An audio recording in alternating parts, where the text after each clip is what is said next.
قال الله تبارك وتعالى يا أيها الذين آمنوا اتقوا الله حق تقاته ولا تموتن إلا وأنتم مسلمون أما بعد فإن خير الكلام كلام الله وخير الهدي هدي نبينا محمد صلى الله عليه وسلم وشر الأمور محدثاتها وكل محدثة بدعة وكل بدعة ضلالة أما بعد Ikhwani wa akhwati fid din rahimani wa rahimakumullah, kaum muslimin dan muslimat jamaah Masjid Ulul Albab yang semoga senantiasa diberikan rahmat dan taufik oleh Allah Subhanahu wa taala.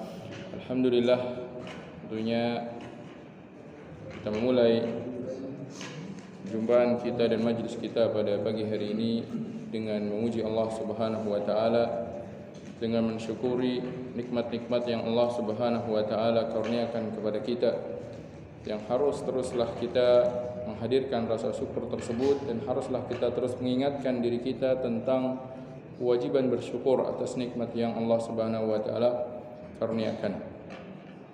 Dan merupakan sebuah kebaikan, sebuah nikmat yang Allah Subhanahu wa taala berikan kepada seorang hamba adalah apabila Allah memberikan kepadanya sebuah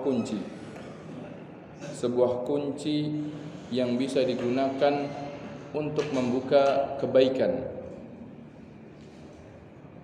Karena ada di antara hamba-hamba Allah, ada di antara orang-orang yang beriman yang Allah Subhanahu wa taala memberikan kepada mereka dan meletakkan di tangan mereka itu kunci-kunci kebaikan,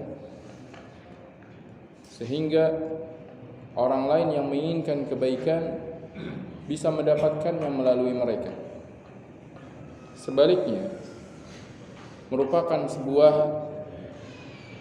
musibah, merupakan sebuah malapetaka ketika Allah Subhanahu wa taala justru memberikan kunci keburukan kepada seorang hamba, yang dimana dengan kunci tersebut dia malah membuka pintu-pintu keburukan yang nantinya justru akan dimasuki dan dilakukan oleh kebanyakan orang.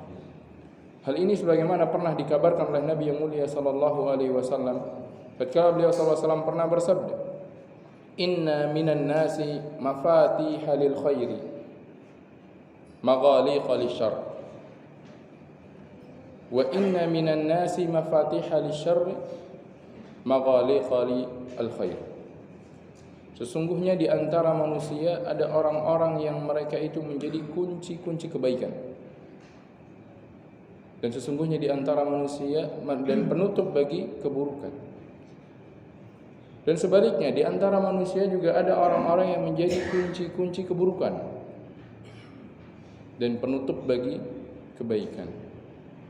Fatuba liman ja'alallahu mafatihal khairi ala yadihi, wa wailun liman ja'alallahu mafatihasy syarri ala yadihi. Maka sungguh bahagia bagi orang yang Allah SWT berikan kunci kebaikan itu berada di tangannya. Dan sungguh celaka, sungguh sengsara, azab neraka bagi orang yang Allah Subhanahu wa taala jadikan kunci keburukan justru berada di tangan. Itu adalah gambaran di antara hamba-hamba Allah yang sebagian dari mereka menjadi penyeru dan pengajak kepada kebaikan, dan juga sebagian yang lain justru malah menjadi pengajak dan penyeru kepada keburukan. Maka bahagialah ketika Allah SWT menjadikan kunci kebaikan berada di tangan mereka, dan celakalah kalau seandainya justru kunci keburukan justru merekalah yang membukanya. Mereka membuka pintu-pintu keburukan, kemungkaran, kemaksiatan, penentangan ataupun berpalingnya manusia dari jalan Allah Subhanahu wa taala, justru merekalah yang memulainya dan mengajak manusia pada hal tersebut. Maka ikhwani wa akhwati fid din azani Allah wa iyyakum, maka haruslah kita selalu meminta kepada Allah Subhanahu wa taala.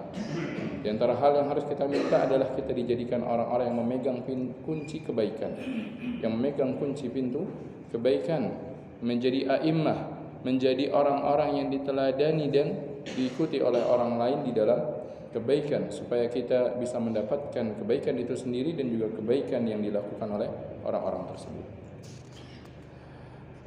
Maka pada pertemuan kita di pagi hari ini kita masih melanjutkan bab yang sebelumnya kita bahas dalam pertemuan di pekan yang lalu, yaitu bab yang dibawakan oleh Al-Imam An-Nawawi rahimahullah dalam kitab Riyadhus Shalihin min kalami Sayyidil Mursalin ini, yang berjudul Babun fid dalalati ala khairin wa du'a ila huda aw dalalah. Bab tentang keutamaan di dalam menunjukkan kepada kebaikan serta mengajak orang lain kepada kebaikan tersebut, dan juga ancaman bagi orang yang menunjukkan kepada kesesatan atau kepada keburukan dan mengajak orang lain kepada keburukan tersebut. Kita masuk pada dalil-dalil yang disampaikan oleh Imam Nawawi dari hadis-hadis Nabi yang mulia sallallahu alaihi wasallam. Setelah sebelumnya kita mengetahui dalil-dalil yang beliau sampaikan dari ayat-ayat Al-Qur'an, maka kita beranjak kepada dalil yang berikutnya dari sunnah-sunnah Nabi yang mulia sallallahu alaihi wasallam. Yang pertama dari Abu Hurairah radhiyallahu taala anhu, beliau mengatakan anna Rasulullah sallallahu alaihi wasallam qala, bahwasanya Rasulullah sallallahu alaihi wasallam bersabda, man da'a ila huda kana lahu minal ajri mithlu ujuri man tabi'ahu la yanqusu dzalika min ujurihim syai'a. Barang siapa dia mengajak kepada hidayah, dia mengajak kepada sebuah kebaikan, maka baginya pahala seperti apa yang dilakukan oleh orang-orang yang mengikuti ajakannya tersebut, tanpa mengurangi pahala mereka sedikit pun. Wa man da'a ila dhalalatin kana alaihi minal atham kana alaihi minal ismi mithlu athami man tabi'ahu la yanqusu dzalika min athamihim syai'a. Dan barang siapa dia mengajak kepada kesesatan, mengajak kepada kemungkaran, mengajak kepada kemaksiatan, maka dia mendapatkan dosa semisal dengan dosa orang yang melakukan kemaksiatan yang dia ajak tersebut. Hadis ini hadis yang sahih diriwayatkan oleh Imam Muslim. Ikhwani wa akhwati fid din, azani Allah wa iyyakum. Dalam hadis yang mulia ini dengan jelas Nabi sallallahu alaihi wasallam mengabarkan kepada kita tentang besarnya pahala orang yang mengajak orang lain kepada kebaikan, yaitu dengan mengajak orang lain kepada kebaikan, dengan membuka pintu kebaikan bagi orang lain, maka dia akan mendapatkan pahala seperti apa yang dilakukan oleh orang yang mengikuti ajakannya tersebut. Meskipun mungkin dia tidak melakukannya, meskipun dia tidak melakukannya, namun ada orang lain yang ternyata mengikuti ajakannya. Walaupun sebenarnya yang lebih afdal adalah seorang dia memulai dari dirinya sendiri, namun bukan berarti kemudian karena dia belum melakukannya dia tidak mau mengajak orang lain untuk melakukannya. Tidak. Sebagaimana kita sebutkan pada pertemuan sebelumnya, di antara adabnya beramar ma'ruf nahi munkar, adabnya di dalam mendakwahkan orang kepada kebaikan, seharusnya orang yang mengajak dia memulai dari dirinya sendiri terlebih dahulu. Namun itu bukan menjadi sebuah syarat di dalam seorang ingin mendakwahkan kebaikan. Dalam artian kalaupun dia belum bisa melakukannya, kalaupun dia belum bisa untuk memulai dari dirinya sendiri, maka tetap dia tidak mengapa mengajak orang lain kepada kebaikan tersebut. Sehingga kalau seandainya ada orang lain yang melakukannya, maka setidaknya dia mendapatkan asal dari pahala orang yang melakukannya. Meskipun mungkin secara kelipatan pahalanya tidaklah sama, seperti disebutkan oleh sebagian para ulama, yang dia dapatkan adalah bentuk pahalanya. Karena Allah SWT memberikan pahala kepada seorang hamba berkali-kali lipat dari apa yang dia lakukan. Namun orang yang tidak melakukannya dengan orang yang melakukannya tentunya tidaklah akan sama secara kuantitas maupun secara kualitas. Namun setidaknya dia tetap mendapatkan pahala dari orang yang mengikuti kebaikan tersebut. Sebagaimana disebutkan dalam hadis yang mulia ini, man da'a ila hudan kana lahu minal ajri mithlu ujuri man tabi'ahu la yanqusu dzalika min ujurihim syai'a. Barang siapa mengajak kepada kebaikan, kepada hidayah, mengajak orang untuk mengerjakan salat, mengajak orang kepada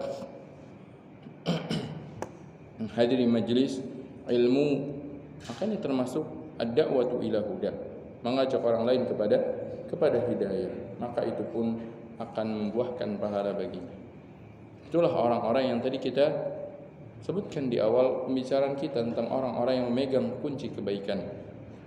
Ibarat kalau kebaikan itu disimpan dalam sebuah gudang, amal-amal soleh disimpan dalam sebuah gudang, karena barang-barang itu adalah seperti makhazin. Amal-amal itu seperti makhazin. Amalan-amalan itu seperti barang-barang yang disimpan di satu tempat. Ketika seorang ingin mengambilnya, ketika seorang ingin mengamalkannya, maka ada pemegang kuncinya. Pegang kuncinya maksudnya adalah ada orang yang akan menunjukkan mereka kemana tempatnya. Orang ingin mencari barang, tidak terlihat barang. Orang ingin melakukan amalan, tidak tahu bagaimana cara dia beramal. Maka kalau ada orang lain yang kemudian menjelaskan tata cara beramalnya, keutamaan amalannya, maka dia ibarat orang yang menunjukkan orang lain kepada ruangan yang menyimpan kebaikan-kebaikan. Maka dia diibaratkan oleh Nabi yang mulia SAW sebagai apa? Pemegang kunci kebaikan. Maka orang yang memegang kunci kebaikan ini, dia pun akan mendapatkan pahala seperti orang yang melakukan kebaikan. Ya subhanallah, betapa luasnya rahmat Allah Subhanahu wa taala. Seorang mungkin dia tidak beramal, tidak melakukan, tapi dia dapat pahala dari amalan orang lain. Karena orang lain yang melakukannya adalah melalui sebab dia, melalui perantaraan dia orang lain tersebut bisa melakukannya. Hal ini tidaklah bertentangan dengan firman Allah Subhanahu wa taala. Tatkala Allah Subhanahu wa taala menyatakan wa alaysa lil insani illa ma sa'a. Seorang tidak akan mendapatkan kecuali apa yang dia upayakan.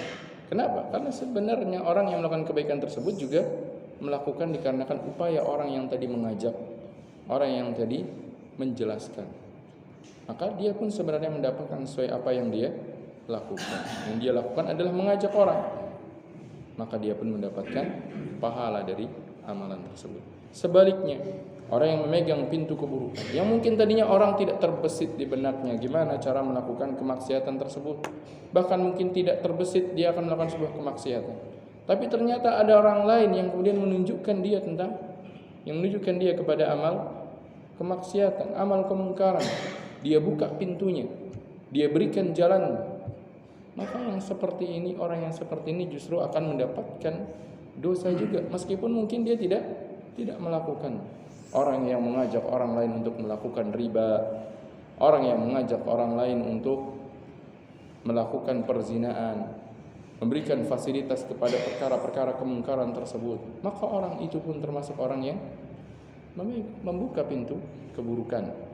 Makanya Rasulullah SAW mengancam mereka, wa man da'a ila dhalalatin, barang siapa mengajak kepada kesesatan, kepada kemungkaran, kana lahu minal ismi mithlu athami man tabi'ahu, maka dia akan mendapatkan dosa seperti dosa orang-orang yang mengikutinya di dalam ajakan kesesatannya tersebut. La yanqusu dzalika min athamihim syai'a, dan itu tidak mengurangi dosa-dosa orang yang mengikutinya. Yang mengikuti ya berdosa kalau mereka tahu itulah kesesatan dan mereka ikuti. Yang mengajak pun dia berdosa. Waliyadzubillah. Semoga Allah SWT menjauhkan kita dari kunci-kunci keburukan tersebut, dan semoga Allah SWT mengkaruniakan kepada kita kunci-kunci kebaikan. Kemudian ikhwani wa akhwati fid din, azani Allah wa iyyakum. Ad-da'wah di sini, ad-da'watu ila huda atau ad-da'watu ila dhalalah. Ad-da'wah itu terkadang bisa dilakukan dengan qaul, dengan lisan, ajakan. Itu namanya ad-da'wah bil lisan. Namun ada kalanya juga ad-da'wah itu dilakukan dengan al-fi'l, dengan perbuatan. Sekedar dia melakukan, maka ada orang lain yang mengikuti. Maka orang yang seperti ini, kalau dia melakukan sebuah kebaikan dan dia tahu bahwasanya dia ini adalah orang yang menjadi panutan bagi orang lain. Orang lain banyak yang melihat perbuatannya. Orang lain banyak akan meniru perbuatannya, dan dia tahu bahwasanya kalau dia melakukan sesuatu pasti ada saja orang yang mengikutinya. Maka orang ini pun dikatakan orang yang mengajak kepada kebaikan. Maka ada kalanya seorang itu, atau pada beberapa orang yang dia memiliki dia memiliki keteladanan, atau dia dianggap oleh orang lain, dianggap oleh manusia, dan dianggap oleh kebanyakan orang sebagai seorang yang menjadi teladan, maka dia pun harus berusaha untuk menjaga perbuatannya, agar kalau dia melakukan sesuatu, maka setidaknya sesuatu tersebut adalah berupa kebaikan, agar orang lain pun ikut menjadi melakukan kebaikan tersebut dan dia dapat pahala. Dan hendaknya dia menjaga dirinya dari perbuatan yang mungkar. Kenapa? Karena kalau dia lakukan ternyata dia adalah orang yang menjadi panutan, orang lain bisa mengikuti dan menirunya, maka dia pun termasuk orang yang mengajak kepada kemungkaran. Makanya kita pernah lalui hadis tentang man sanna fil Islam sunnatan hasanatan. Barang siapa dia membuka jalan, man sanna fil Islam, yaitu dia membuka jalan, ada jalan kebaikan, maka dia akan mendapatkan pahala seperti orang yang kemudian menapaki jalan yang dia buka terlebih dahulu.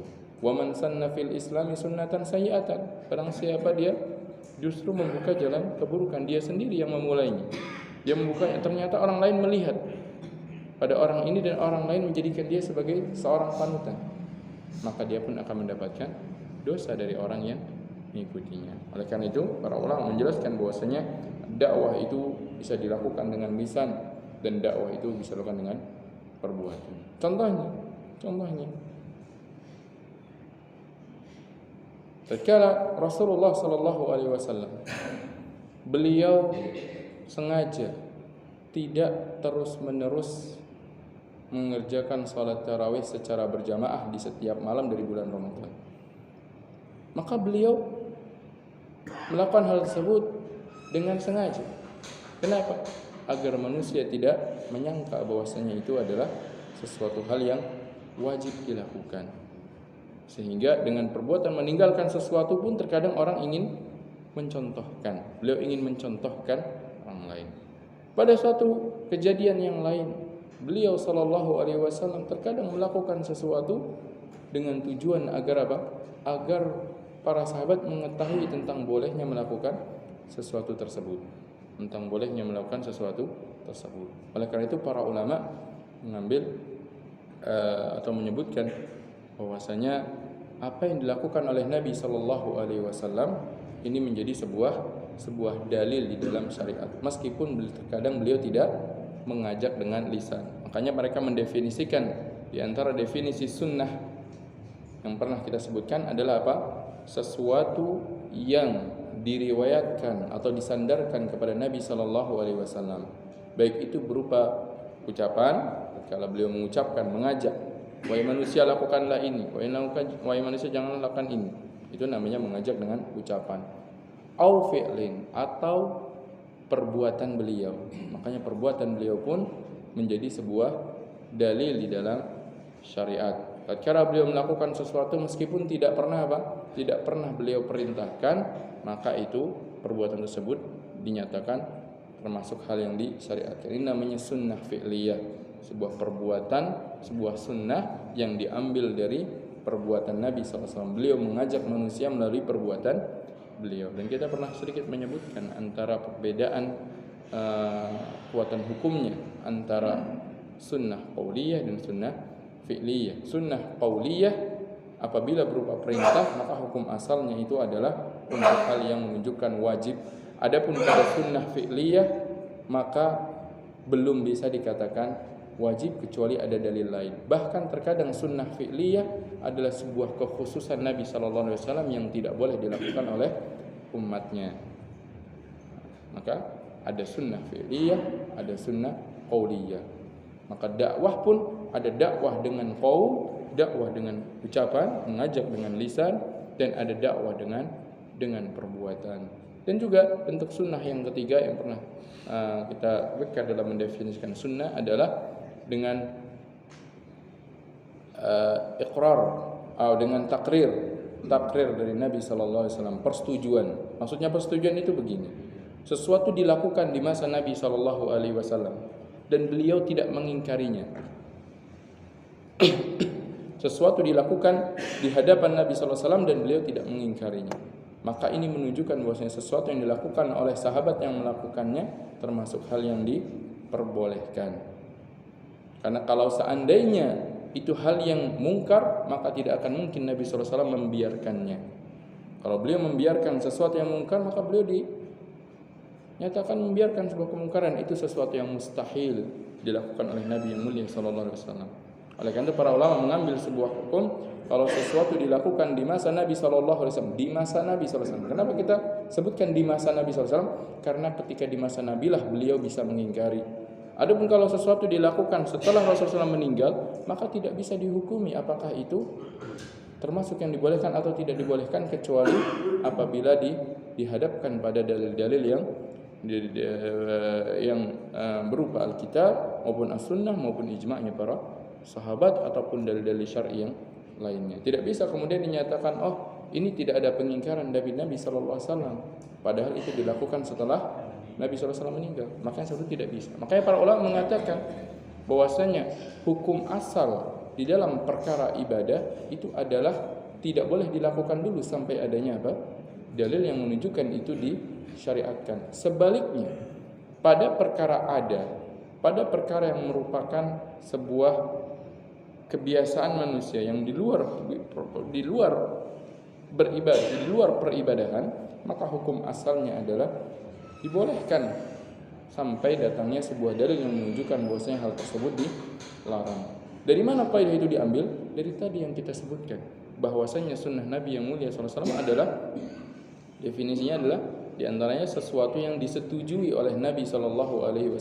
Kapan kita mengetahui bahwasanya Nabi SAW bisa menyetujuinya? Kalau memang beliau tidak mengingkarinya semasa beliau hidup, maka itu yang dijadikan landasan tentang terkadang para sahabat melakukan sesuatu, Rasulullah pun tidak melakukannya, tapi tidak ada pengingkaran dari Nabi Sallallahu Alaihi Wasallam. Terkadang para sahabat mereka melakukan sebuah bentuk ibadah, tidak ada yang mengingkarinya di masa Nabi Sallallahu Alaihi Wasallam, maka itu dikatakan itu hal yang diperbolehkan. Karena kalau seandainya itu adalah sebuah kemungkaran, maka pasti diingkar oleh Nabi Sallallahu Alaihi Wasallam. Yang menjadi sebuah permasalahan, gimana kalau sesuatu dilakukan di masa Nabi Sallallahu Alaihi Wasallam tapi tidak di hadapan Nabi Sallallahu Alaihi Wasallam dan tidak ada pengingkaran? Apakah itu menunjukkan perbuatan tersebut boleh, atau kita tetap harus mencari dalil-dalil lain yang menunjukkan Rasulullah SAW memerintahkannya atau melarangnya? Para ulama sebagian mengatakan itu pun termasuk takrir dari Nabi Sallallahu Alaihi Wasallam. Kenapa? Karena kalaupun Rasulullah SAW tidak mengetahuinya, Allah pasti mengetahuinya. Dan kalau Allah mengetahui itu sebuah kemungkaran di masa Nabi SAW, kemudian Allah SWT tidak memberikan kabar kepada Nabi yang mulia SAW, berarti apa? Allah akan biarkan kemungkaran di masa Nabi SAW. Maka itu pun sesuatu yang mustahil akan terjadi. Sehingga itu bisa dijadikan sebuah dalil. Sebagian yang lain mengatakan itu belum cukup untuk menjadi sebuah dalil sampai ada penjelasan bahwasanya itu memang diketahui Nabi SAW dan tidak diingkari. Kenapa? Karena hal tersebut belum tentu menjadi sesuatu yang disetujui oleh Nabi SAW kalau beliau mengetahui. Namun tentunya pendapat yang pertama dari kalangan para ahli usul tersebut lebih kuat dari segi pendalilannya. Wallahu taala. Kita kembali pada permasalahan ini. Maka mendakwahkan kebaikan ataupun mendakwahkan keburukan ada kalanya dilakukan dengan perbuatan. Maka seorang yang dia menjadi seorang panutan di kalangan masyarakat, seorang yang dia menjadi teladan, biasanya orang lain akan mengikuti perbuatannya, maka hendaknya dia menjaga tingkah lakunya agar tidak melakukan sebuah kemungkaran kemudian diikuti orang. Dan sebaliknya dia pun harus berusaha untuk memperbanyak amal kebaikan supaya orang lain pun mencontoh dari apa yang dia lakukan. Karena dengan demikian dia bisa mendapatkan pahala yang besar, pahala dari apa yang dia lakukan dan pahala dari orang-orang yang meniru apa yang dia lakukan. Ini penjelasan dari hadis yang pertama ini. Hadis yang berikutnya, An Abil Abbas Sahal ibn Sa'din As-Sa'idi radhiyallahu anhu anna Rasulullah sallallahu alaihi wasallam qala, bahwasanya Rasulullah sallallahu alaihi wasallam bersabda pada hari Khaybar, la u'tiyanna rayata ghadan rajulan yaftahu Allahu ala yadayhi yuhibbu Allah wa rasuluhu wa yuhibbuhu Allah wa rasuluhu. Pada saat hendak terjadi perang Khaybar, yaitu Rasulullah SAW hendak menyerang orang-orang Yahudi yang telah berkhianat kepada kaum muslimin. Karena di awal kedatangan Nabi SAW ke kota Madinah, kita mengetahui dari sirah yang ada dijelaskan, disebutkan oleh para ulama bahwasanya orang-orang Yahudi ini mereka sebagian dari mereka tinggal bersama penduduk kota Madinah sebelum Nabi SAW hijrah ke kota Madinah. Sebagian besar yang lainnya berdiam di sekitaran kota Madinah, Dan ketika Nabi SAW datang ke kota Madinah, kemudian beliau menjadikan Madinah ini sebagai negaranya kaum muslimin, sebagai negara kekuasaannya kaum muslimin. Dan karena penduduk Madinah ketika itu beriman kepada Rasulullah SAW, maka Madinah menjadi negara Islam yang pertama sejak diutusnya Nabi yang mulia SAW.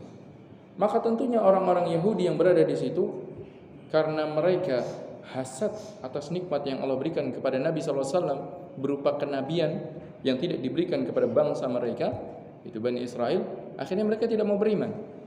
Mereka enggan untuk beriman kepada Nabi yang mulia SAW. Apakah kemudian Nabi SAW membunuh mereka? Tidak. Rasulullah SAW membiarkan mereka tetap berada di kota Madinah, tetap berdiam di wilayah sekitar Madinah. Namun beliau melakukan apa? Perdamaian. Makanya di dalam hukum Islam atau di dalam hukum-hukum syar'i terkait dengan jihad, tidak selamanya kemudian orang-orang kafir itu dipaksa masuk ke dalam Islam. Allah Subhanahu wa taala firman, la ikraha fid din. Tidak ada paksaan di dalam urusan beragama.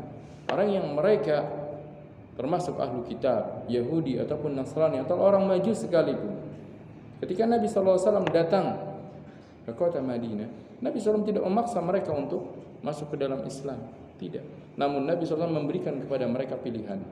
Itu apa? Imam masuk ke dalam Islam, maka menjadi kaum muslimin yang mereka diperlakukan sama dengan kaum muslimin, dibela sebagaimana dibelanya kaum muslimin, dan mereka pun wajib membela sebagaimana kaum muslimin lain membela agama. Atau mereka dibiarkan tetap hidup, namun mereka bersedia untuk menyerahkan jizyah. Ini disebut sebagai kafir zimmi. Kafir zimmi, hidupnya di negara kaum muslimin dan mereka akan dibela oleh kaum muslimin, tidak boleh disakiti darahnya, tidak boleh disakiti hartanya, dan mereka pun akan tunduk kepada aturan-aturan Islam. Maka namanya kafir zimmi, dengan memberikan jizyah pada sebagian mereka yang diwajibkan padanya jizyah. Jizyah pun tidak pada semuanya. Anak kecil tidak wajib jizyah, perempuan tidak bayar jizyah, orang yang tua tidak wajib jizyah, yang miskin pun tidak wajib jizyah, yang kaya saja. Ini pilihan yang kedua. Pilihan yang ketiga, kalaupun mereka tidak mau masuk Islam, tidak mau kemudian hidup di negara kaum muslimin untuk menjadi kafir zimmi membayar jizyah, maka mereka tetap berstatus sebagai kafir yang diperangi, kafir harbi.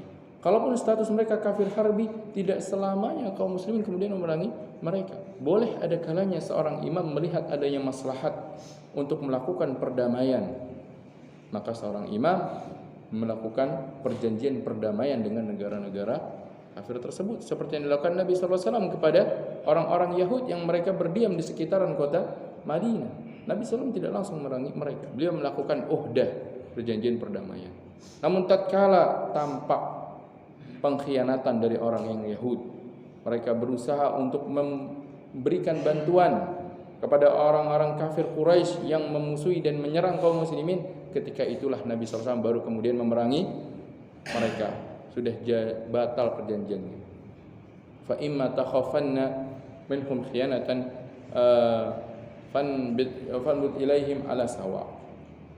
Kalau seandainya engkau takut, engkau khawatirkan, engkau mulai terlihat tanda-tanda pengkhianatan di mereka, maka beberkan dengan terang kepada mereka bahwasanya sekarang sudah tidak ada perjanjian perdamaian. Maka ketika itu Nabi SAW di peperangan Khaybar, karena orang-orang Yahudi Bani Qainuqa ini yang tinggal di daerah Khaybar telah berkhianat pada Rasulullah SAW dan kaum muslimin di dalam perjanjian perdamaian mereka, maka Nabi SAW bermaksud untuk menyerang mereka di tempat tinggalnya. Maka sebelum berangkat, Nabi SAW mengatakan kepada para sahabat, la u'tiyanna rayata ghadan rajulan yuhibbullaha wa rasulahu wa yuhibbuhullahu wa rasuluhu. bendera ini, bendera pasukan, karena biasanya peperangan pasti ada benderanya untuk menambangkan pasukan. Bendera tersebut, pemegang bendera tersebut tentunya orang pilihan. Kenapa? Jangan sampai yang megang bendera ini orang yang gampang diserang musuh. Nanti gampang ditumbangkan benderanya. Kalau bendera sudah tumbang, pasukan yang jauh melihat, wah sudah nggak ada pimpinan, kocar-kacir. Tapi kalau masih terlihat benderanya menunjukkan bahwasanya apa? Kekuatan masih ada di belakang. Kaum muslimin masih, pimpinannya masih jaga. Makanya dipertahankan benderanya. Maka seorang yang memegang bendera ini adalah orang yang dipilih. Biasanya orang yang pilihan. Maka Rasulullah SAW mengatakan kepada para sahabat, la u'tiyanna rayata ghadan rajulan yuhibbullaha wa rasulahu wa yuhibbuhu Allah wa rasuluhu. Besok sudah akan menyerang. Akan aku berikan bendera ini kepada seorang yang dia mencintai Allah dan mencintai Rasulnya. Dan dia pun dicintai oleh Allah dan dicintai oleh Rasulnya, kata Nabi SAW. Berarti apa? Ini keutamaan yang pertama nih. Orang ini sudah dapat pernyataan bahwasanya Allah dan Rasulnya mencintainya. Wah sudah. Kalau sudah dicintai oleh Allah dan Rasulnya, masa ia dimasukkan neraka? Enggak mungkin. Bagaimana Allah SWT ketika mencintai seorang hamba dan dia pun dicintai oleh Rasulnya, kemudian Allah telantarkan dia di dalam neraka? Tidak mungkin. Berarti apa? Ini keutamaan yang pertama. Orang yang akan memegang bendera ini, akan menjadi pimpinan pasukan ini, adalah seorang yang dicintai oleh Allah dan Rasulnya. Kalau masalah mencintai Allah dan Rasulnya, semua para sahabat mencintai Allah dan Rasulnya.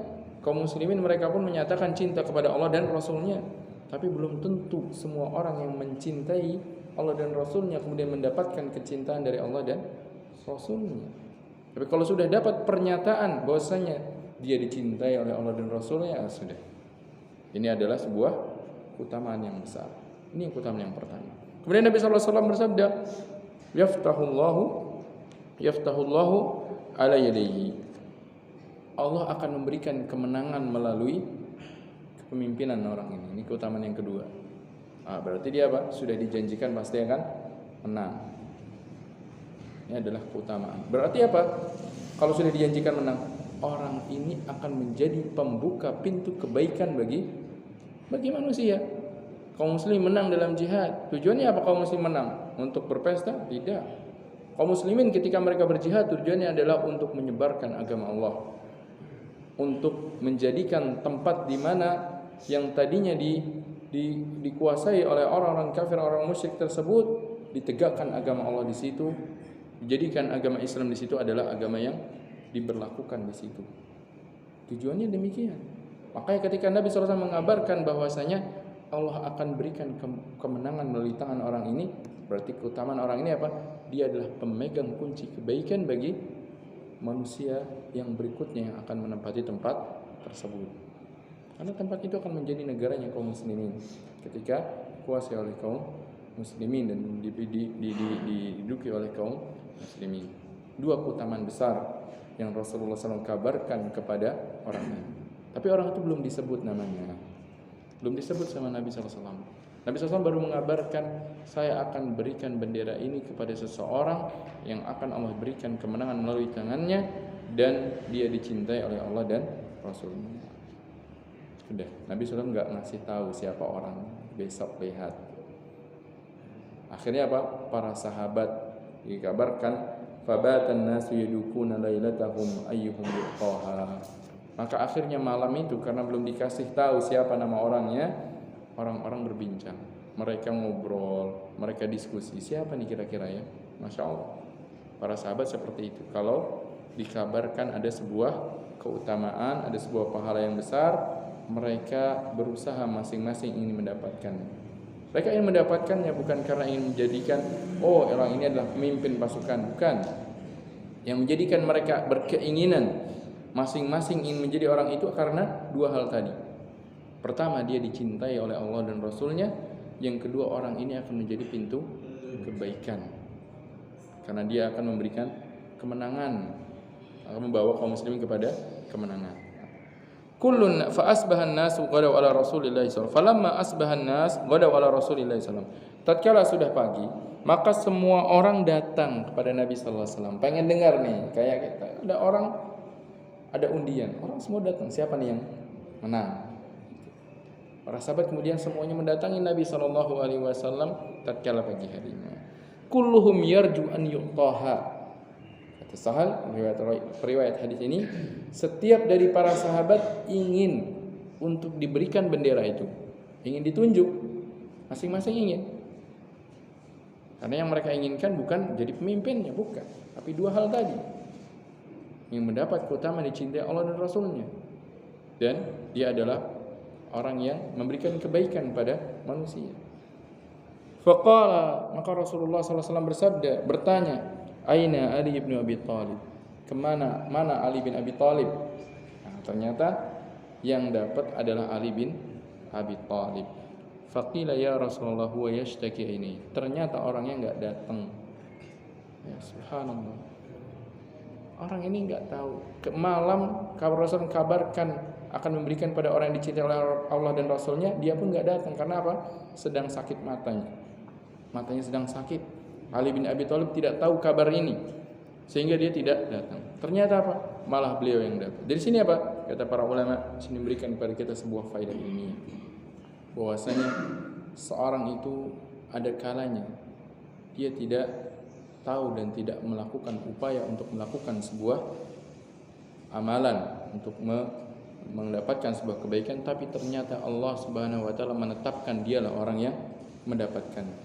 Sebaliknya, ada orang yang dia berusaha keras untuk mendapatkan sesuatu, ternyata dia tidak mendapatkan.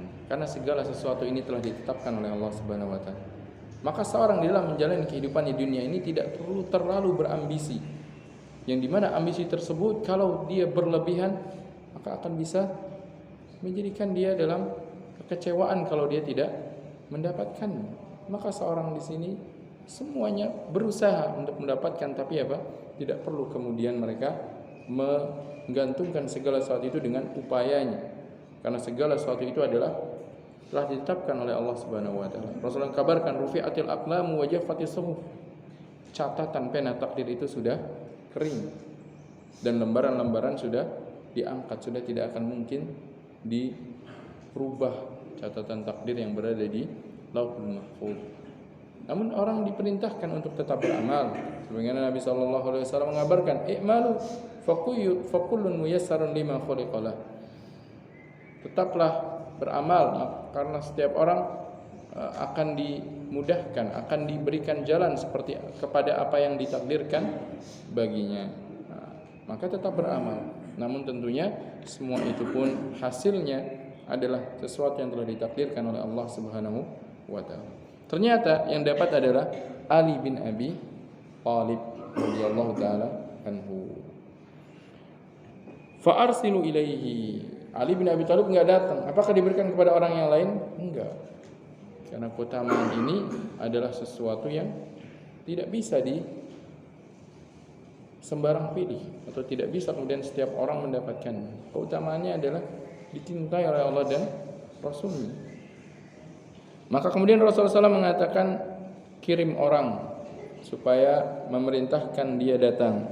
Fa'utiya bihi, maka akhirnya dia didatangkan. Fabasaqa Rasulullah SAW fi ainaihi wa da'alah, maka Rasulullah SAW kemudian meludah ke kedua mata Ali bin Abi Thalib dan mendoakan baginya. Fabara'a hatta kana lam yakun bihi wajaun, maka seketika itu langsung sembuh seperti tidak pernah sakit. Ini menunjukkan mukjizat dari Nabi sallallahu alaihi wasallam dan keberkahan yang ada pada beliau. Dan keberkahan yang ada pada Nabi sallallahu alaihi wasallam ada pada keberkahan jasad beliau, baik rambut beliau, ludah beliau, dan tubuh beliau. Ini keberkahan yang ada pada jasad beliau dan tidak dimiliki oleh selain dari para al-anbiya. Itu adalah kekhususan yang Allah Subhanahu wa taala berikan kepada para al-anbiya, para nabi. Adapun selain dari para nabi, orang-orang saleh, maka tidak memilikinya. Contohnya siapa? Contohnya siapa orang soleh kedua di muka bumi ini setelah Nabi sallallahu alaihi wasallam?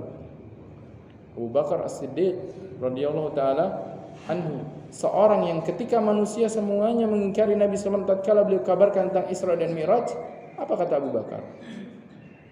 Percaya. Abu Bakar percaya ketika yang lain tidak percaya. Ini masih awal-awal Islam, belum banyak mukjizat. Tapi Rasulullah mengabarkan, Abu Bakar langsung percaya, menunjukkan beliau adalah seorang yang sangat saleh. Maka para ulama mengatakan bahwasanya kedudukan di umat ini yang paling utama selain Nabi yang mulia sallallahu alaihi wasallam adalah para khulafa'u ar-rasyidin. Dan di antara para khulafa'u ar-rasyidin siapa yang paling afdal? Abu Bakar, kemudian Umar, kemudian Utsman, kemudian Ali. Dari mana urutan ini? Dari urutan kekhalifahan yang sudah terjadi. Karena Allah SWT tidak mungkin kemudian apa? Kemudian menetapkan dari kalangan umat ini memberikan kekhalifahan kepada orang yang tidak lebih utama nih. Padahal ada orang yang lebih utama. Bahkan Abu Bakar adalah orang yang dipilih Nabi SAW untuk mengimami para sahabat dalam sholat tatkala beliau berhalangan, beliau sakit. Ini menunjukkan persetujuan Nabi SAW bahwasanya Abu Bakar adalah orang yang paling soleh, paling kuat keimanannya. Tapi ternyata para sahabat pun tidak mengambil berkah dari jasadnya Abu Bakar radhiyallahu taala anhu. Mereka hanya mengambil keberkahan dari Nabi sallallahu alaihi wasallam. Karena ini merupakan kekhususannya para nabi. Nah, perbuatan ini meludah ke mata orang yang sakit kemudian sembuh termasuk bentuk kekhususan. Makanya kita katakan tadi di antara sunnah fi'liyah, apakah ini dinyatakan boleh berarti? Kenapa Rasulullah pernah meludah ke mata orang yang sakit? Ludahilah mata orang yang sakit. Tidak. Itu adalah sunnah fi'liyah, tapi merupakan sunnah fi'liyah yang merupakan kekhususan Nabi yang mulia sallallahu alaihi wasallam. Yang boleh adalah kalau dibacakan ruqyahnya. Yang menjadi obat apa? Adalah dibacakan Al-Qur'annya. Kemudian di nafas. Itu pun bukan meludah ya. Bedanya antara nafas dengan basok. Basok itu meludah. Kalau nafas itu memercikkan sedikit. Tiup tapi sedikit ada air liurnya. Itu nafas. Kalau itu dibolehkan syariat. Beda hanya dengan meludah. Kalau dalam hadis ini Rasulullah meludahi kedua mata Ali bin Abi Thalib. Ini kekhususan Nabi sallallahu alaihi wasallam dalam keberkahan beliau. Maka seketika langsung sembuh. Fa'atahu rayah. Maka kemudian Rasul memberikan benderanya. Faqala Ali. Ketika Ali bin Abi Thalib mendapatkan benderanya, beliau bertanya, "Ya Rasulullah, uqatiluhum hatta yakunu mislana?" Ya Rasulullah, apakah aku harus memerangi mereka, yaitu orang-orang Yahud, sampai mereka seperti kami, yaitu masuk Islam? Itu maksudnya Ali bertanya, memastikan kembali, apakah pilihan mereka cuma satu, masuk Islam atau tetap perang? Apa jawaban Nabi SAW? Beliau tidak menjawab, tidak memberikan jawaban hal tersebut. Beliau hanya merintahkan kepada Ali, unfud ala rislik, berjalanlah dengan tenang, tidak perlu tergesa-gesa. Karena terkadang ketergesaan itu akan menimbulkan atau akan mengakibatkan sesuatu yang tidak diharapkan. Ketergesaan itu terkadang bisa menggagal rencana. Maka berjalanlah dengan tenang, dengan penuh rencana strategi. Maksudnya hatta tanzila bisahatim, sampai engkau tiba di wilayah mereka. Summat uhum ilal Islam, kemudian ajaklah mereka untuk masuk ke dalam Islam. Wa akhbirhum bima yajibu alaihim min haqqillahi ta'ala, kemudian kabarkan kepada mereka tentang kewajiban yang harus mereka tunaikan dari hak-hak Allah Subhanahu wa taala. Kabarkan kepada mereka tentang hak Allah Subhanahu wa taala. Nabi SAW perintahkan kepada Ali, ajak mereka ke Islam dan kabarkan kepada mereka tentang kewajiban mereka yang harus mereka penuhi di dalam memenuhi hak-hak Allah Subhanahu wa taala. Sini Rasulullah SAW tidak mengatakan kepada Ali, masuk Islam, kalau enggak mau bunuh, enggak. Tapi apa? Ajak aja kepada Islam. Mereka menerimanya masuk dalam Islam menjadi kaum muslimin, alhamdulillah, itu yang lebih afdal. Kalaupun tidak, maka mereka dikasih tahu apa kewajiban mereka kalau masih menjadi orang yang kafir. Makanya disebutkan dalam hadis yang lain, tatkala Rasulullah mengutus pasukan, mengatakan kepada pemimpinannya, berikan 3 pilihan. Pertama, masuk ke dalam Islam, maka mereka akan memiliki haknya kaum muslimin dan memiliki kewajiban sebagaimana kewajibannya kaum muslimin, yaitu menjadi kaum muslimin. Yang kedua, kalau mereka tidak mau, maka mereka membayar jizyahnya, sehingga dengan membayar jizyah mereka memiliki hak dijaga dan dibela oleh kaum muslimin dan mereka pun tunduk kepada kaum muslimin. Sebagaimana Allah SWT juga tegaskan dalam Al-Quran, hatta yu'tul jizyata an yadin wa hum saghirun, sampai mereka menyerahkan jizyah dalam keadaan mereka itu rendah dan tunduk pada hukum-hukum Islam. Tunduk pada hukum Islam. Dia mencuri dipotong tangannya, dia berzina kemudian ditegakkan hukum zina. Kalau membunuh dengan sengaja maka ditegakkan hukuman membunuh dengan sengaja, yaitu diqisas kalau diminta diqisas oleh keluarga korbannya dan seterusnya. Intinya tegak mereka kepada hukum-hukum Islam dan dibiarkan tetap memeluk agamanya kalaupun mereka memiliki pilihan, mengambil pilihan yang kedua, itu namanya adalah kafir dhimmi. Pilihan yang ketiga, maka mereka tetap berada di agamanya dan tidak tunduk kepada hukum Islam, tapi mereka tinggal di negerinya mereka, tidak bersama kaum muslimin di dalam negerinya kaum muslimin. 3 pilihan yang Rasulullah memberikan pilihan kepada orang-orang yang diperangi oleh kaum muslimin. Dan Rasulullah mengatakan kepada Ali, dan kabarkan kepada mereka tentang kewajiban yang harus mereka tunaikan berkenaan dengan hak-hak Allah Subhanahu wa taala. Maka demi Allah, kalau seandainya Allah memberikan hidayah kepada seseorang melalui tanganmu, maka itu lebih baik daripada onta-onta yang merah. Yang maksudnya onta merah ketika itu adalah harta yang paling berharga di kalangan Arab ketika itu. Intinya, kalau seandainya seorang mendapatkan hidayah melalui tangan beliau radhiyallahu taala anhu, maka itu lebih baik daripada harta di dunia yang paling dicintai oleh manusia. Inilah keutamaan orang yang mengajak dan mendakwahkan kepada kebaikan. Lebih baik dibandingkan apa? Dibandingkan dia dapat harta. Sekarang harta yang paling disukai apa sih kalau kita? Kalau ada rumah, ada mobil, apa kira-kira? Mobil yang sekarang paling diinginkan semua orang itu apa? Yang paling mahal? Ada ya pecinta mobil sini? Apa mobil paling mahal? Saya nggak tahu ya. Intinya sesuatu yang paling mahal, paling berharga, itu lebih baik kalau seandainya seorang itu diberikan hidayah melalui tangan. Maka harus bersemangat untuk mendakwahkan orang, bersemangat untuk mengajak orang. Ada orang yang dia bingung, saya pengen belajar Islam, saya nggak tahu nih di mana saya harus belajar tentang hukum Islam. Kalau kita tahu di mana dia bisa mendapatkan pelajaran tersebut, ajak dia, berikan informasi kepada dia. Kamu bisa mempelajari Islam di sini, atau bahkan kalau bisa mengajarkannya, ajarkan. Maka itu lebih baik daripada harta dunia yang paling berharga. Dari hadis ini juga kita bisa mengambil sebuah faedah. Tatkala Nabi SAW memerintahkan Ali bin Abi Thalib untuk mengajak orang Yahudi yang diperangi ini ke dalam Islam dan mengabarkan kepada mereka tentang kewajiban mereka, disebutkan oleh Syekh Muhammad bin Shalih Al-Utsaimin di sini, di antara faedahnya adalah ketika seorang mengajak orang kafir masuk ke dalam Islam, maka seharusnya dia bukan hanya sekedar mengajak yuk masuk ke dalam Islam, bukan. Tapi dia harus menjelaskan terlebih dahulu tentang bagaimana syariat Islam, supaya orang yang masuk ke dalam Islam, dia masuk dalam Islam dalam keadaan dia tahu benar tentang bagaimanakah hukum-hukum Islam. Supaya apa? Supaya nantinya tidak murtad lagi. Ada di antara atau sebagian orang yang mereka mungkin masuk ke dalam Islam, namun sebelum mereka masuk ke dalam Islam, mereka belum dijelaskan. Mereka belum tahu tentang bagaimana itu nanti syariat Islam. Ada kewajiban salat, ada kewajiban puasa, ada kewajiban zakat, ada kewajiban mereka harus meninggalkan kemungkaran. Ketika masuk ke dalam Islam, kemudian mendengar atau melihat kaum muslimin, loh seperti ini ya, kalau seperti ini waduh enakan saya seperti dulu. Akhirnya murtad lagi. Kalau murtad sudah tidak ada pilihan kecuali apa? Dibunuh masalahnya.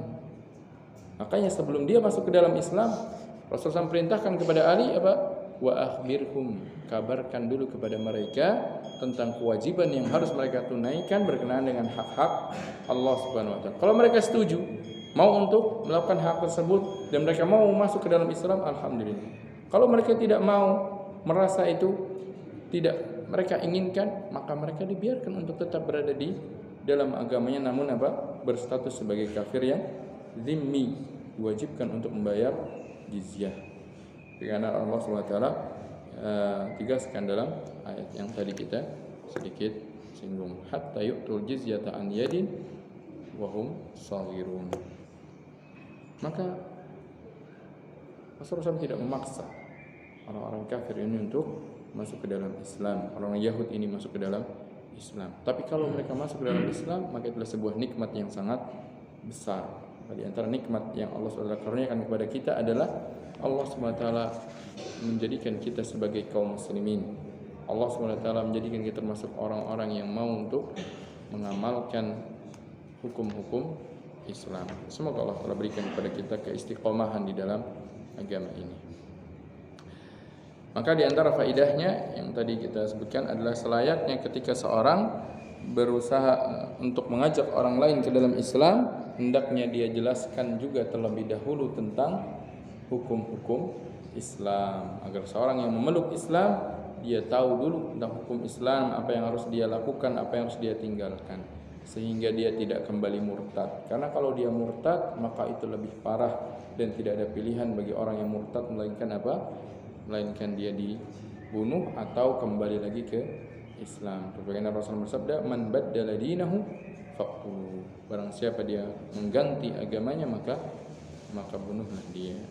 Namun yang bunuh ini adalah imam, bukan kemudian setiap kaum muslimin mengincar orang tersebut. Tidak, imam yang berhak untuk menerapkan hukum tersebut. Nah, ini hadis yang kedua. Hadis yang terakhir di dalam bab ini, satu hadis lagi dalam bab ini. An Anas radhiyallahu taala anhu, dari Anas bin Malik radhiyallahu taala anhu, anna fatan min Aslam qala ya Rasulullah, inni uridul ghazwa wa laysa ma'i ma atajahhazu bihi. Ada seorang pemuda, dia datang kepada Nabi sallallahu alaihi wasallam, kemudian dia mengatakan, "Ya Rasulullah, saya ingin ikut berjihad, tapi saya enggak punya perbekalan." Orang ini punya semangat untuk ikut berjihad, tapi sayangnya apa? Dia nggak punya perbekalan untuk jihad. Karena ketika berjihad, kaum muslimin harus juga mempersiapkan bekalnya, bukan hanya bekal fisik, tidak, perbekalan kendaraan kalau memang dia butuh kendaraan, atau minimal persenjataan. Nggak boleh kan kita datang ke medan jihad nggak bawa senjata, ini malah ngerepotin orang. Nanti minjem senjata lagi kan? Oh ya, subhanallah. Temannya juga butuh senjata, butuh perisai. Ini karena seorang itu ketika ingin mencapai sesuatu harus menempuh sebab. Gak bisa kemudian dia melakukan sesuatu, ingin meraih sesuatu tanpa melakukan sebab. Kayak sering diibaratkan seorang yang dia menuntut ilmu, tapi kemudian diibaratkan seorang yang dia melakukan diskusi untuk menegakkan kebenaran, tapi dia tidak punya ilmu, maka dia seperti orang yang berjihad tanpa membawa senjata. Punya senjata, dia harus punya senjatanya. Maka orang ini dia datang kepada Nabi SAW mengatakan, "Ya Rasulullah, saya ingin ikut berjihad, ingin ikut perang, tapi saya nggak punya bekal." Maksudnya pengen minta ke Rasulullah SAW. Tapi Rasulullah SAW tidak memiliki sesuatu yang bisa beliau berikan kepada orang ini. Apakah kemudian Rasulullah katakan, "Saya nggak punya sesuatu, sudah kamu pulang saja"? Tidak. Ternyata Rasulullah SAW mengetahui ada orang lain dari kalangan para sahabat, dia sudah mempersiapkan bekal, tapi qadarullah orangnya sakit, nggak bisa berangkat. Tapi dia sudah mempersiapkan perbekalannya. Maka Nabi SAW mengatakan, "I'ti fulanan fa innahu qad kana tajahhaza famarid." Kamu datang ke si fulan, karena sesungguhnya si fulan ini sudah mempersiapkan bekal, namun kemudian dia sakit. Fa'atahu. Maka akhirnya pemuda tadi mendatangi orang tersebut dan dia mengatakan, Rasulullah SAW mengucapkan salam kepadamu dan mengatakan supaya engkau memberikan perbekalanmu kepadaku. Maksudnya apa? Nabi SAW menunjukkan orang ini ke orang lain yang bisa memberikan perbekalan kepada dia. Di sini menunjukkan bahwasanya apa? beliau SAW menunjukkan orang lain, menunjukkan pemuda tadi kepada kebaikan, itu kepada orang yang bisa memfasilitasi. Dan ini termasuk apa? Menunjukkan kepada kebaikan. Menunjukkan kepada kebaikan. Maka kemudian orang tadi apa? Mengatakan kepada istrinya, "Wahai fulanah, berikan kepada orang ini semua perbekalan yang sudah aku siapkan dan jangan engkau tahan sedikit pun, sehingga nanti tidak diberkahi oleh Allah Subhanahu wa taala." Karena apa? Dia berikan semua perbekalannya kepada orang tadi. Akhirnya orang tadi yang berangkat. Kenapa Imam Nawawi membawakan hadis ini dalam bab tentang anjuran menunjukkan kepada kebaikan dan mendakwahkan pada kebaikan? Karena dalam hadis ini Rasulullah SAW mencontohkan kepada kita, beliau menunjukkan orang yang tadi ingin berangkat jihad tapi tidak memiliki bekal, beliau tunjukkan kepada orang yang bisa memfasilitasi dia untuk berangkat. Berarti apa? Beliau menunjukkan jalan. Gimana caranya nanti kamu bisa berangkat jihad untuk mengambil bekal? Datanglah ke sana. Dan sering atau ada kalanya Nabi SAW melakukan hal demikian, yang diistilahkan sebagai apa? Beliau menjadi syafaat. Syafaat bagi orang yang membutuhkan. Dan Allah Subhanahu wa taala firman, "May yashfa' syafa'atan hasanatan yakun lahu nasibun minha, wa may yashfa' syafa'atan sayyi'atan yakun lahu kiflun minha." Barang siapa menjadi syafaat di dalam kebaikan. Jadi syafaat dalam kebaikan itu begini. Ada orang membutuhkan, datang ke si fulan, si A. Si fulan ini tidak bisa membantu karena kondisinya dia yang memang tidak bisa membantu orang tersebut. Tapi si fulan tahu ada orang lain yang bisa membantu, maka dia tunjukkan orang tersebut kepada orang yang bisa membantunya. Maka si fulan ini menjadi syafaatnya. Sama seperti orang misalkan daftar untuk mendaftarkan diri ke suatu lembaga misalkan. Banyak pendaftar. Kemudian tentunya ketika menseleksinya akan banyak hal yang dipertimbangkan. Maka ada orang yang mengatakan, "Oh, saya kenal itu si fulan. Dia itu bagus ke orangnya. Kalau memang dia memenuhi syarat untuk diterima, silakan diterima." Maka orang ini apa? Sedang memberikan syafaat, memberikan rekomendasi, kalau bahasa kita mungkin bacanya apa? Memberikan rekomendasi kepada orang tersebut. Ini namanya apa? Menjadi syafaat di dalam kebaikan, dan itu boleh. Bahkan itu apa? Mendapatkan pahala sebagaimana Allah SWT kabarkan, "May yashfa' syafa'atan hasanatan yakun lahu nasibun minha." Barang siapa menjadi syafaat di dalam kebaikan, memberikan syafaat di dalam kebaikan, maka dia mendapatkan bagian pahalanya. Namun sebaliknya, barang siapa menjadi syafaat di dalam keburukan, ada orang ingin melakukan kemungkaran, kemaksiatan, enggak tahu caranya, enggak tahu kemana, akhirnya malah dia tunjukkan jalannya. Maka yang seperti ini pun justru malah apa? Wa may yashfa' syafa'atan sayyi'atan yakun lahu kiflun minha. Barang siapa menjadi syafaat dalam keburukan, maka dia mendapatkan dosanya. Maka dalam hadis ini menjelaskan bahwasanya Rasulullah SAW beliau menunjukkan orang tadi kepada kebaikan.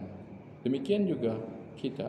Kalau seandainya kita tidak bisa membantu orang yang membutuhkan, maka setidaknya kita bisa menunjukkan dia kepada siapa dia bisa minta bantuan.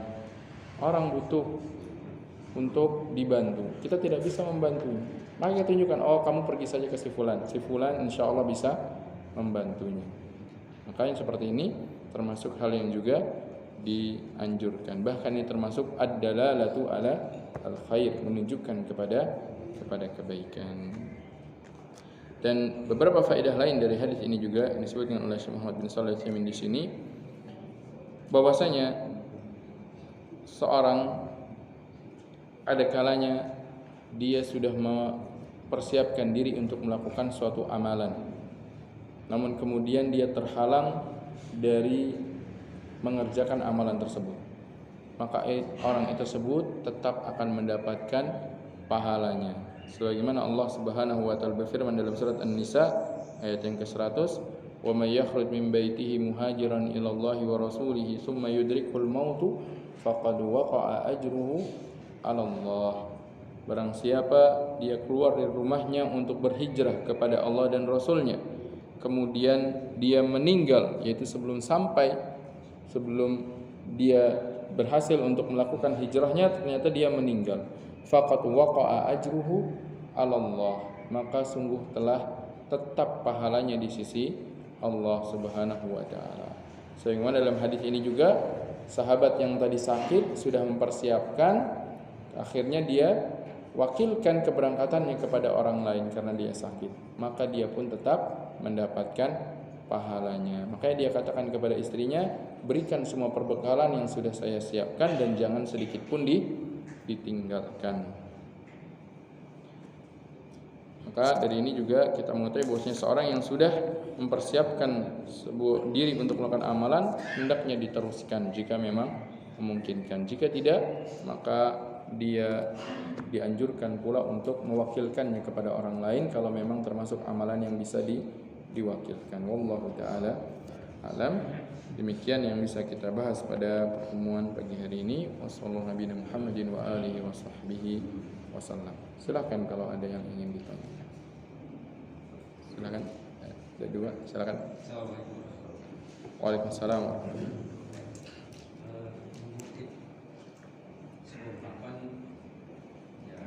Saya juga tidak tahu apakah ini hadis atau memang sekadar ungkapan, tapi kurang lebih bahasa seperti kebaikan yang tidak termanage dengan baik akan terkalahkan oleh keburukan yang termanage dengan baik.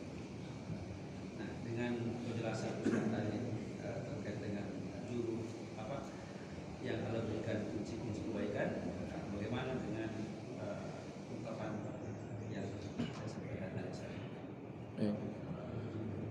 Terkait ungkapan yang berbunyi kebaikan yang tidak termanage dengan baik akan terkalahkan dengan keburukan yang termanage dengan baik. Secara makna maknanya berarti kurang lebih seorang itu di dalam berupaya untuk mendapatkan kebaikan haruslah membuat perencanaan yang baik, kan maksudnya seperti itu berarti, supaya bisa tercapai. Berarti kan tujuannya seperti itu, tujuan dari ungkapan tersebut. Makna dari tujuan ungkapan tersebut benar dan memang itulah yang diperintahkan oleh Allah Subhanahu wa taala. Makanya Allah Subhanahu wa taala firman apa? Wasyawirhum fil amri fa idza azamta fatawakkal 'ala Allah. Dan ajaklah mereka bermusyawarah di dalam urusan. Tujuannya apa bermusyawarah sebelum melakukan langkah? Tentunya untuk membuat sebuah perencanaan. Allah SWT perintahkan kita untuk membuat sebuah perencanaan yang baik, berupaya semaksimal mungkin menempuh jalan yang terbaik. Wasyawirhum fil amri fa idza azamta, kalau sudah engkau tetapkan, sudah bulat tekadnya, sudah matang perencanaannya, fatawakkal 'ala Allah, maka jalankanlah dengan penuh berasa tawakal kepada Allah Subhanahu wa taala. Kurang lebih ayat tersebut menunjukkan bahwasanya ketika seorang ingin melakukan sebuah perencanaan, ingin melakukan sebuah perbuatan atau ingin mengambil sebuah langkah di dalam hal yang baik, baik itu urusan dunia maupun urusan akhirat, maka dia harus mematangkan terlebih dahulu rencananya, memanagenya dengan baik agar apa? Agar apa yang dia inginkan itu diharapkan bisa berhasil. Namun jangan lupa segala sesuatu itu tentunya berjalan sesuai dengan takdir yang telah Allah tetapkan. Makanya Allah perintahkan fa idza azamta fatawakkal 'ala Allah. Kalau engkau sudah bulatkan tekad, maka selanjutnya adalah bertawakal kepada Allah Subhanahu wa taala. Tempuhlah sebab dan hasil itu tentunya sesuai dengan takdir Allah Subhanahu wa taala. Maka kurang lebihnya ungkapan tersebut secara makna yang saya pahami tidak salah dan bahkan memang disyariatkan atau diperintahkan kita untuk membuat sebuah perencanaan yang baik dalam hal tersebut. Bahkan ada sebuah ungkapan lain yang saya tidak tahu apakah ini dari Nabi sallallahu alaihi wasallam, yaitu bahwasanya Allah SWT mencintai dari seorang hamba apabila dia hendak untuk melakukan amalan, maka dia mutkinkan terlebih dahulu, dia mantapkan langkahnya terlebih dahulu. Dan begitu juga makanya tatkala Rasulullah SAW ingin membuat strategi tatkala datang kabar kota Madinah itu akan diserang oleh pasukan kafir Quraisy bersama bala bantuannya, tatkala sebelum terjadinya perang Ahzab atau sebelum perang Badar kalau saya tidak salah juga pernah beliau kemudian meminta musyawarah kepada para sahabat di mana mereka harus menempatkan pasukan. Kemudian juga sebelum perang Uhud, kemudian beliau meminta musyawarah kepada para sahabat apakah beliau akan berdiam bersama para sahabat di dalam kota Madinah, itu mempertahankan kota Madinah dari dalam kotanya saja, itu bertahan di dalam kota Madinah, atau pasukan keluar. Akhirnya diambillah keputusan karena saking semangatnya para sahabat yang ketika itu sebagian besar mereka tidak hadir di perang Badar, akhirnya yang belum ikut hadir pengen juga ikut berjihad, semangat mereka. Akhirnya apa? Keluar saja gitu. Keluar saja, akhirnya ditetapkanlah Rasulullah SAW berangkat bersama para sahabatnya ke tempat yang namanya Uhud, berada di kaki gunung Uhud. Awalnya Rasulullah SAW memberikan pilihan untuk menetap di kota Madinah. Beliau mengambil musyawarah. Maka kemudian karena sebagian besar para sahabat meminta untuk keluar, maka akhirnya beliau memenuhi keinginan mereka. Dari situ menunjukkan bahwasanya seorang muslim ketika ingin melakukan sebuah amalan atau ingin melakukan sebuah kebaikan, baik kebaikan dalam urusan dunia maupun urusan akhirat, maka dia pun diperintahkan untuk memanagenya dengan baik, untuk merencanakannya dengan baik terlebih dahulu. Di antara bentuknya adalah dengan musyawarah kalau memang ada orang yang bisa diajak untuk bermusyawarah. Wallahu taala. Silakan. Waalaikumsalam. Terkait apa? Maaf kurang jelas. Ar-Rahim.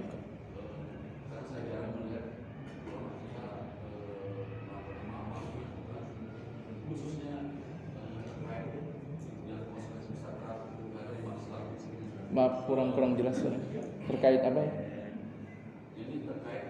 Amar ma'ruf dan nahi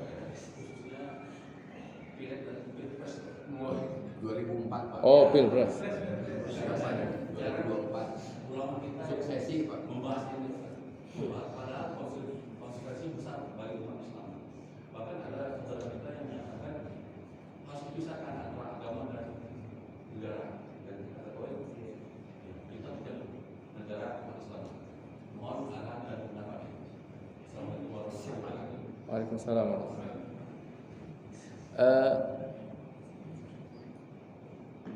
Tadi begini, ungkapan memisahkan urusan agama dan negara. Poin itu mungkin yang ditanyakan. Iya. Poin itunya yang ditanyakan ya. Ungkapan memisahkan antara urusan agama dengan urusan negara. Ya, khususnya terkait Ya, baik. Terkait dengan adanya mendekati momen Pilpres, muncul ungkapan baiknya ungkapan memisahkan antara urusan agama dengan urusan negara, yaitu tidak perlu mengkaitkan negara dengan urusan agama gitu. Apa ungkapan tersebut benar? Jawabannya ungkapan tersebut jelas keliru, jelas salah. Sangat salah, sangat batil. Kenapa? Karena bahkan Allah SWT perintahkan kepada kita, ya ayyuhalladzina amanu atiullaha wa atiur rasula wa ulil amri minkum. Perintah untuk apa? Untuk menaati ulil amri. Itu satu. Bahkan dari ayat tersebut para ulama mengambil hukum atau memberikan sebuah hukum, menyimpulkan sebuah hukum. Hukum apa yang dibahas? Apa hukumnya ada penguasa bagi kaum muslimin? Apa hukumnya punya pemimpin? Dari mana kita tahu hukum? Kan hukum syariat itu ada wajib, ada mustahab, ada mubah, ada haram, ada makruh. Kalau berbicara salah satunya mengatakan haram, berarti dia sedang berbicara tentang hukum agama, sebenarnya hukum syar'i. Karena dalam hukum adat nggak ada istilahnya haram ataupun wajib kan. Yang ada itu adalah dalam istilah agama. Apa hukumnya adanya pemimpin? Apa hukumnya? Wajib. Karena ayat tersebut apa perintahnya? Perintahnya taatlah kepada ulil amri. Kalau nggak ada ulil amri, siapa yang ditaati berarti? Nggak mungkin kan? Berarti menunjukkan, mengisyaratkan bahwasanya hukumnya adalah wajib Berarti dari satu poin saja, poin pertama tentang adanya pemimpin sudah dibicarakan di dalam agama, dibicarakan di dalam syariat. Belum lagi nanti masalah syarat-syarat pemimpin itu apa. Rasulullah SAW telah menjelaskannya, para ulama itu telah membahasnya di antara syarat-syaratnya. Kemudian nanti apa yang boleh dilakukan pemimpin, apa yang tidak, maka itu pun dibahas. Sebagai contohnya, Rasulullah SAW pernah bersabda, kullukum ra'in wa kullukum mas'ulun an ra'iyatihi.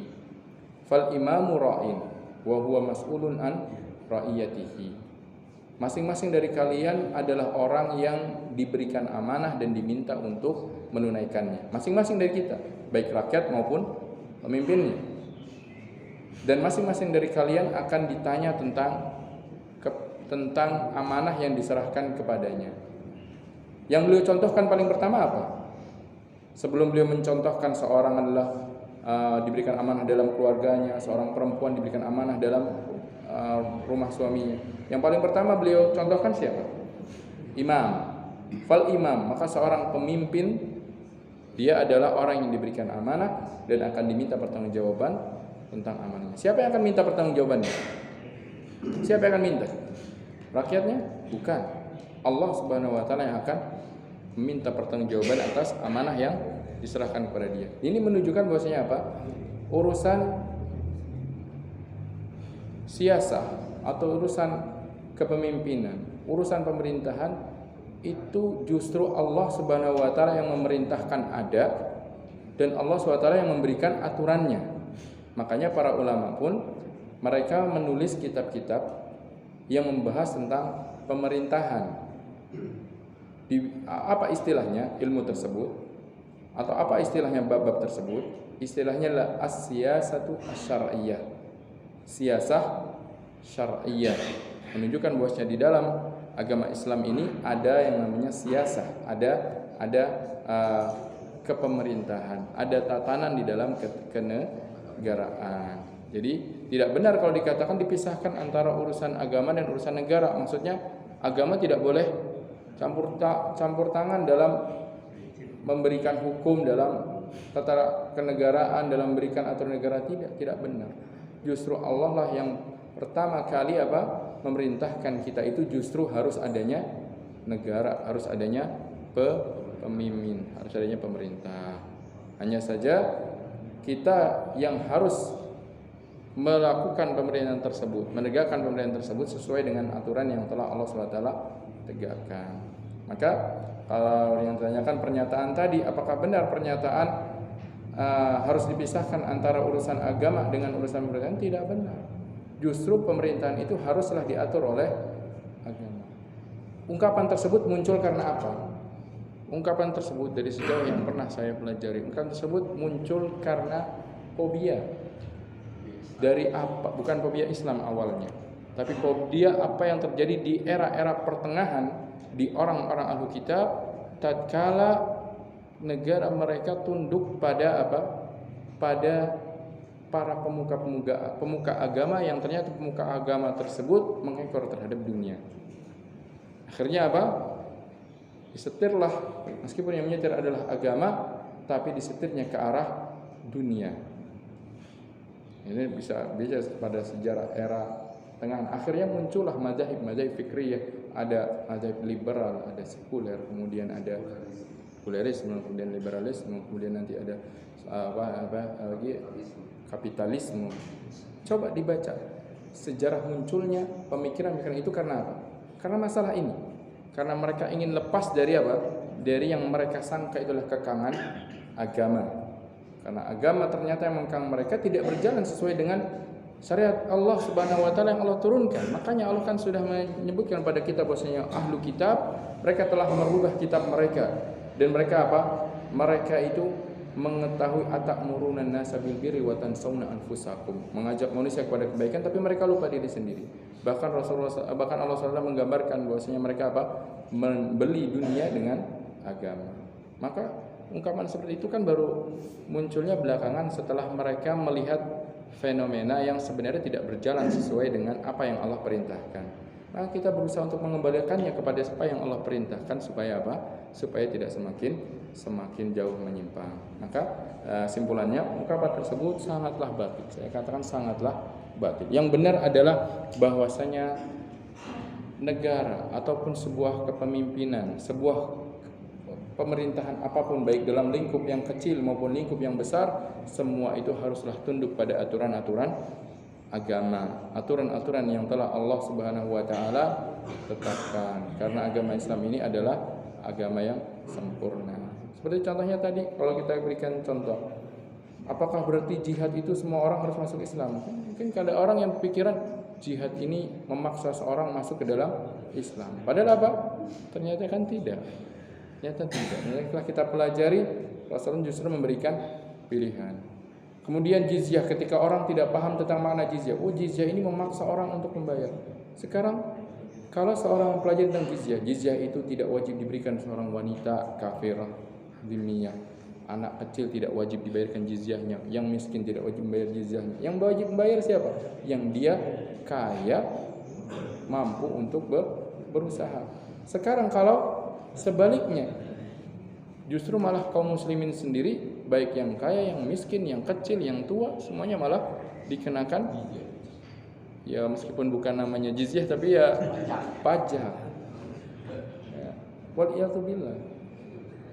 Padahal ada solusi lain di dalam syariat yang tidak demikian caranya. Maka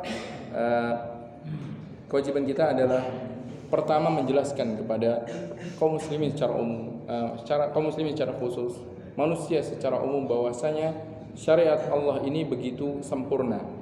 Syariat Allah SWT begitu adil dan begitu mencakup semua permasalahan bagi solusi yang ada, baik solusi dalam keluarga, solusi dalam masyarakat, solusi dalam sebuah negara, semua itu ada di dalam Islam. Insyaallah taala, maka dengan mempelajarinya, dengan menerapkannya, maka akan berjalan sesuai dengan apa yang diharapkan oleh banyak manusia. Allah taala. Baik. Pertanyaan satu lagi, silakan.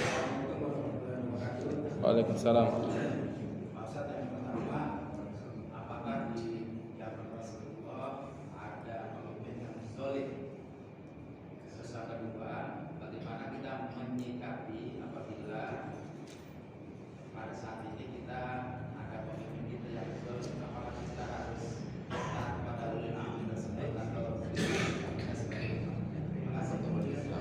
Assalamualaikum. Pertanyaan pertama, apakah di masa Rasulullah Shallallahu Alaihi Wasallam ada pemimpin yang zalim? Pemimpin Islam maksudnya Pak ya? Jawabannya tidak ada. Sudah pasti tidak ada. Kenapa? Pemimpinnya siapa di masa Rasulullah SAW? Rasulullah Shallallahu Alaihi Wasallam. Maka tidak akan mungkin ada pemimpin yang zalim. Pemimpin tertingginya adalah Rasulullah SAW. Makanya para ulama membahas Rasulullah Shallallahu Alaihi Wasallam semasa beliau hidup, kalau bicaranya tanda kutip, status beliau sebagai apa? Status beliau pertama sebagai seorang Rasul. Kedua, status beliau sebagai seorang imam kaum muslimin. Ketiga, status beliau sebagai muftinya kaum muslimin. Makanya terkadang di sebagian hukum, para ulama terjadi perbedaan pendapat pada permasalahan. Ketika beliau ditanya, kemudian beliau memberikan sebuah keputusan, beliau ini menjawab dalam status beliau sebagai apa? Kalau sebagai status sebagai seorang imam, maka harus tunduk dan berlakukan pada semuanya. Ketika beliau sebagai status seorang mufti, maka fatwanya mufti bisa berbeda antara seorang dengan orang yang lain.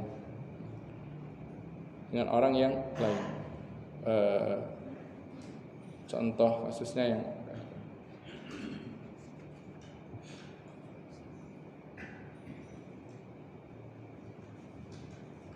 contoh dalam masalah yang saya ingat, masalah Nabi SAW, man ahya ardan maitatan fahiyalah. Barang siapa menghidupkan dan memakmurkan tanah yang mati, tanah yang ditinggal orang, ditelantarkan, tidak ada pemiliknya, kemudian ada orang yang dia pertama kalilah yang memakmurkannya, entah pasang pagernya, entah dia tanami, maka orang itulah yang paling berhak dan memilikinya. Pertanyaannya sekarang, apakah beliau ketika memerintahkan tersebut sebagai seorang Rasul Istilahnya, kalau itu adalah perintah Rasul, maka itu berlaku bagi semua kaum muslimin di negara manapun. Siapa yang duluan merawat tanah yang tidak berpenghuni, maka otomatis itu jadi miliknya. Tapi kalau ketika beliau menyampaikan itu adalah sebagai beliau adalah seorang imam yang kaum muslimin, maka di masa-masa berikutnya hukum tersebut hanya berlaku bagi imam yang mengizinkan. Kalau imamnya tidak mengizinkan, maka tidak berlaku hukum bolehnya memiliki tanah yang tidak berpenghuni. Gimana itu? Karena beliau ketika itu tidak mengatakan saya adalah seorang rasul, maka semua kaum muslimin yang seperti itu maka tanahnya miliknya. Atau beliau tidak menjelaskan juga saya ini bicara sebagai seorang pemimpin, maka kalau pemimpinnya membolehkan maka itu berlaku bagi rakyat yang memang dibolehkan. Kalau ada pemimpin yang tidak membolehkan maka tidak. Para ulama membahas dalam hal tersebut, akhirnya terjadilah perbedaan pendapat. Maka kembali ke pertanyaan pertama, apakah ada pemimpin yang zalim di masa Rasulullah SAW? Jawabannya tidak ada, karena pemimpinnya adalah Rasulullah SAW. Pertanyaan kedua, bagaimana sikap kita kalau ada pemimpin yang zalim? Sikap kita pun sudah diperintahkan oleh Nabi SAW agar apa? Agar kita tetap mendengar dan taat di dalam perkara yang bukan kemungkaran. Di dalam perkara yang bukan kemungkaran. Adapun di dalam perkara yang mungkar, maka kita tidak boleh mentaatinya. Misalkan apa? Misalkan pemimpin yang zalimnya tersebut memerintahkan sebagian kaum muslimin untuk membunuh seorang muslim dengan cara yang zalim. Dengan cara yang zalim bukan karena qisas, bukan karena dia ditegakkan hukuman murtad, tapi dia muslim yang terjaga darahnya. Ternyata apa? Karena punya masalah dengan pemimpinnya, akhirnya apa? Kalian bunuh si fulan. Maka ini memerintahkan pada perkara yang mungkar. Bolehkah ditaati? Tidak boleh ditaati. Kalau begitu kalian yang akan saya bunuh. Tidak mengapa. Kenapa? Para ulama pun bahas bahwasanya kalau seorang dipaksa dan diancam untuk membunuh seorang muslim, mana yang dia lakukan? Membunuh dalam rangka menyelamatkan dirinya atau ya sudah biar dia yang berkorban? Jawabannya dia yang berkorban. Kenapa? Karena antara dia dan orang muslim yang lain sama-sama jiwa yang diharamkan. Tidak ada hak dia untuk beralasan saya ini dalam keadaan darurat. Oh, tidak bisa. Sama-sama, kecuali dia adalah seorang yang memang dibutuhkan oleh kaum muslimin, seorang alim misalkan yang dipaksa ini, yang diancam seorang alim. Kamu bunuh dia atau kamu yang dibunuh? Kalau dia dibunuh nanti tidak ada alim lain lagi di muka bumi, maka tidak mengapa dia korbankan satu kaum muslimin yang tidak memiliki maslahat yang besar bagi kaum muslimin. Tapi kalau sama, maka kata para ulama itu bukan darurah yang membolehkan dia melakukan hal yang diharamkan tersebut. Beda halnya dengan apa? Dengan makan bangkai. Karena makan bangkai apa? Makan bangkai tidak akan menghilangkan nyawa seorang muslim dibandingkan ancaman nyawa dia akan dihilangkan. Makanya darurat itu ada tingkatannya. Maksudnya darurat itu adalah hal-hal yang harus dijaga di dalam syarat ini ada tingkatannya. Yang pertama adalah agama. Itu harus dijaga agamanya. Maka kita kembali di pertanyaan pertama, apakah agama boleh dipisahkan dengan negara? Tidak. Bahkan Allah memerintahkan kita adanya penguasa dikarenakan tugas penguasa ada dua. Iqamatud din wa iqamatud dunya. Menegakkan agama dan menegakkan urusan dunia, mengatur ketertiban, mengatur keamanan. Darurat yang kedua adalah jiwa. Harus dijaga jiwa, harus dijaga nyawa. Yang ketiga harus dijaga harta. Yang keempat harus dijaga nasab. Yang kelima harus dijaga kehormatan. 5 hal ini adalah kalau kita menelaah, ini adalah maqasid di dalam syariat. Tujuan-tujuan syariat menetapkan adanya hukum-hukum syariat. Tujuan Allah SWT menetapkan adanya hukum-hukum syariat ini tidak lepas dari 5 hal ini. Ima tujuannya menjaga agama, ima tujuannya menjaga jiwa, ima tujuannya menjaga harta, ima tujuannya menjaga nasab manusia agar nasabnya jelas, dan ima tujuannya adalah menjaga kehormatan mereka agar tidak direndahkan. Maka bagaimana sikap kita apabila ada penguasa atau pemimpin yang zalim? Sikap kita adalah tetap mendengar dan taat selama itu bukan perkara maksiat yang kita diperintahkan untuk melakukannya. Kedua, tugas kita adalah berdoa kepada Allah Subhanahu wa taala agar Allah karuniakan kepada kita penguasa-penguasa yang cinta kepada kaum muslimin, penguasa yang mereka menunaikan amanah mereka sebagai penguasa, agar kita pun bisa menegakkan agama dan juga bisa menegakkan rasa aman dan ketentraman di negaranya kaum muslimin. Wallahu taala a'lam. Demikian mungkin yang bisa kita bahas pada kesempatan pagi hari ini. Semoga Allah SWT memberikan kepada kita ilmu yang bermanfaat, amal yang soleh, dan keistiqomahan di atas agama Allah Subhanahu wa taala. Dan semoga Allah SWT memperbaiki urusan kita dan urusan kaum muslimin secara umum, dan semoga Allah Ta'ala memberikan kepada kita pemimpin-pemimpin yang taat kepada Allah, yang cinta kepada orang-orang yang beriman, dan menegakkan syariat Allah Subhanahu wa taala di muka bumi ini. Wassallallahu nabiyana Muhammadin wa alihi wa sahbihi wa sallam. Subhanakallah bihamdik, asyhadu an la ilaha illa anta, nastaghfiruka wa natubu ilaik. Assalamualaikum warahmatullahi wabarakatuh.